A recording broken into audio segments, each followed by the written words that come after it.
ইফালে পাথাৰকান্দিত বাল্য বিবাহৰ ঘটনা আৰক্ষীৰ অভিযানত দৰা কইনা আৰু কাজীসহ মুঠ 8জন লোকক আটক কৰা খবৰ লাভ কৰা হৈছে।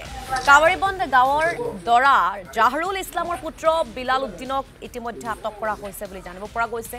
বিবাহ অনুষ্ঠানৰ মাজতে উপস্থিত হৈছে পাথাৰকান্দি আৰক্ষী। যেহেতু দেখা পোৱা গৈছিল ৰাজ্যত বাল্য বিবাহ বিৰোধী অভিযান তীব্ৰতৰ ৰূপত গঢ় লৈ উঠিছিল, যেহেতু মুখ্যমন্ত্ৰীগৰাকীৰ কঠোৰ নিৰ্দেশ আছিল যে যিসকলে বাল্য বিবাহ কৰিছে তেওঁলোকক গ্ৰেপ্তাৰ কৰা হ'ব আৰু সেইমতে এজনৰ পাছত আন এজনকৈ বাল্য বিবাহ কৰোৱা অবৈধ স্বামীক গ্ৰেপ্তাৰ কৰিছিল আৰু এইবাৰ পাথাৰকান্দিত সংঘটিত হৈছে বাল্য বিবাহ। আৰক্ষীৰ অভিযানত দৰা কইনা আৰু কাজীসহ মুঠ 8জন লোকক আটক কৰা হৈছে বুলি জানিব পৰা গৈছে। কাৱাৰীবন্দ গাঁৱৰ দৰা জাহৰুল ইছলামৰ পুত্ৰ বিলাল উদ্দিনক ইতিমধ্যে আটক কৰিছে। বিবাহ অনুষ্ঠানৰ মাজতেই পাথাৰকান্দি আৰক্ষী উপস্থিত হোৱা খবৰ লাভ কৰা হৈছে।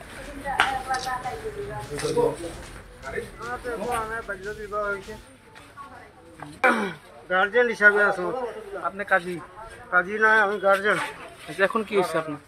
এখন কিছু হয়েছে তেলো আইছি আপনারা স্বাগত করবো লাগে। আপনারা তো একো আনায় বাল্য বিবাহ হয়েছে।